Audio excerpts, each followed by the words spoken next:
नमस्कार, मेरा नाम है आर्यन चौबे।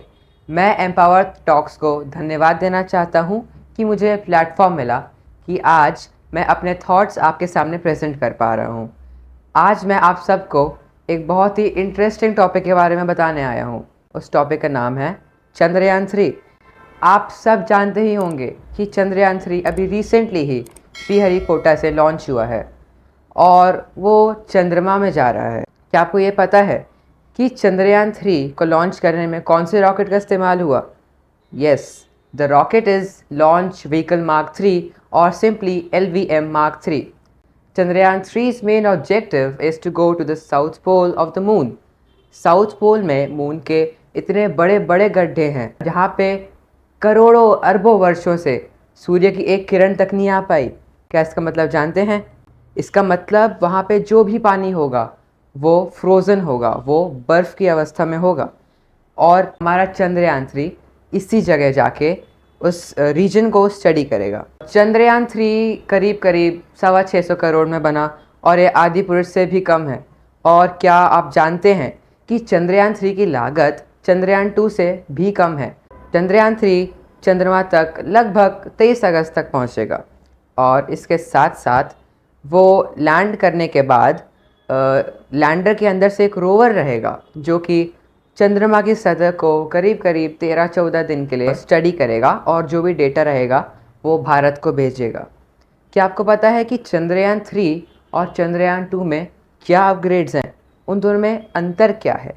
इसको मद्देनज़र रखते हुए चंद्रयान-3 के लैंडर में ऐसे सेंसर्स लगाए गए हैं, ऐसे सॉफ्टवेयर का यूज़ किया गया है जो कि खुद ब खुद देखिए चंद्रयान-2 इसलिए क्रैश हुआ था क्योंकि वो अपने कोर्स को, वो अपने पाथ को करेक्ट नहीं कर पाया था टेक्निकल इश्यूज़ की वजह से। कोई भी डिफ़िकल्टी होने पे वो अपने पाथ को ऑटो करेक्ट करके सही पोजीशन पे आ जाएगा।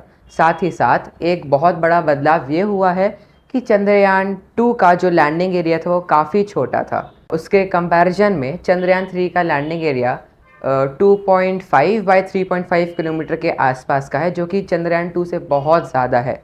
और साथ ही साथ चंद्रयान-3 में एक ऐसा फीचर भी है जिसकी मदद से अगर कोई भी डिफ़िकल्टी होने पे वो लैंडिंग एरिया अवेलेबल नहीं है, वो एक नया लैंडिंग ज़ोन ढूंढ के वहाँ पे लैंड करेगा। और उसमें ऐसे सेंसर हैं जिससे हम चंद्रमा में मौजूद पानी की स्टडी करें और उससे फिर हमें अपने पूरे ब्रह्मांड की जानकारी मिलेगी। क्योंकि चंद्रमा की सतह में जो क्रेटर्स हैं वो एस्टेरॉइड या फिर उल्कापिंड की वजह से हुए हैं। और इन उल्कापिंड में होता क्या है? इन उल्कापिंड में कुछ भी हो सकता है।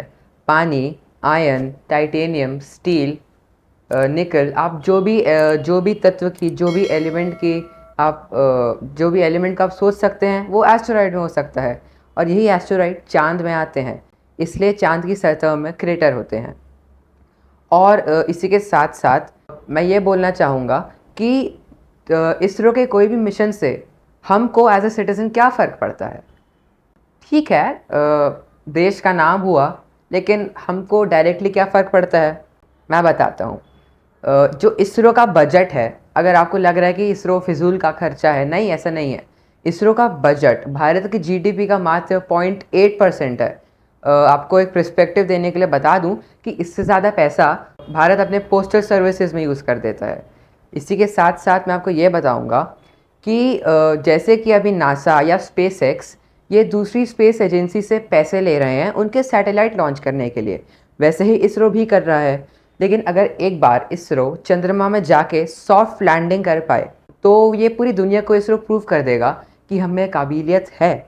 और इसके ही वजह से हमको बाकी स्पेस एजेंसीज़ भी फ्यूचर में इसके लिए हमें पैसे दे सकते हैं कि हम उनके सैटेलाइट्स को जाके या फिर उनके लैंडर या रोवर को जाके दूसरे किसी सेलेस्टियल बॉडी में लैंड करा पाएँ। सॉफ्ट लैंडिंग का बहुत सिंपल मतलब है, यानी एक सेफ़ लैंडिंग को सॉफ्ट लैंडिंग कहते हैं। आप लोगों ने सुना होगा कि रशिया ने लूना 25 नाम का एक सैटेलाइट लॉन्च किया है जिसकी लैंडिंग डेट हमारे चंद्रयान से 1-2 दिन पहले है। लेकिन क्या इससे दोनों टकरा जाएंगे? क्या कुछ इंटरफेरेंस हो सकता है? तो बिल्कुल नहीं, ऐसा बिल्कुल नहीं है। हाँ, ये पॉसिबिलिटी है कि रशिया का जो लैंडर है वो शायद 1-2 दिन पहले लैंड कर जाए और एशिया की रशिया पहली कंट्री बन जाए जो मून के साउथ पोल में जाए और भारत सेकंड। लेकिन आपको ये बता दूं कि सबसे पहली बात तो चंद्रमा में लैंड करना ही बहुत बड़ी बात है, और ऊपर से साउथ पोल जहाँ पे इतने सारे क्रेटर्स हैं, ये बहुत बड़ी बात है। साथ ही साथ हमारा चंद्रयान 3 का बजट बहुत कम था, तो इसलिए ये अपने लिए बहुत बड़ा अचीवमेंट है कि हम मून में जाके लैंड करने की सोच रहे हैं, और ज़रूर लैंड होगा। और जहाँ तक बात रही कोलिजन की, तो ये बिल्कुल नहीं होने वाला, क्योंकि दोनों का लैंडिंग जोन यानी जहाँ पे अपना लैंडर लैंड करेगा वो एकदम अलग है, और उसका डिस्टेंस इतना है कि बुरे से बुरी स्थिति में भी कुछ ऐसा कोलिजन की संभावनाएं नहीं है। मेरा नाम आर्यन चौबे है। मैं 11th का स्टूडेंट हूँ। मैं इसरो से बहुत ही इंस्पायर्ड हूँ। मुझे इसरो पे गर्व है कि उसने इतने कम खर्चे में मंगलयान, चंद्रयान 1, चंद्रयान 2, चंद्रयान 3 जैसे मिशंस को अंजाम दिया। मैं इसरो के सारे साइंटिस्ट्स को धन्यवाद देना चाहता हूँ। मैं अपने माननीय प्रधानमंत्री जी को भी धन्यवाद देना चाहता हूँ कि उनने हम सब यूथ को इंस्पायर किया। इसरो आज के टाइम पे जानी मानी स्पेस एजेंसीज़ में एक हो गया है, सिर्फ इस बात की वजह से क्योंकि उसने मंगलयान लॉन्च किया, उसने चंद्रयान 2 लॉन्च किया, और अब चंद्रयान 3। मैं इसरो पे बहुत गर्व करता हूँ। जाते जाते मैं एम्पावर टॉक्स को फिर से धन्यवाद देता हूँ कि उसने मुझे ये इतना शुभ मौका दिया। जय हिंद, जय भारत।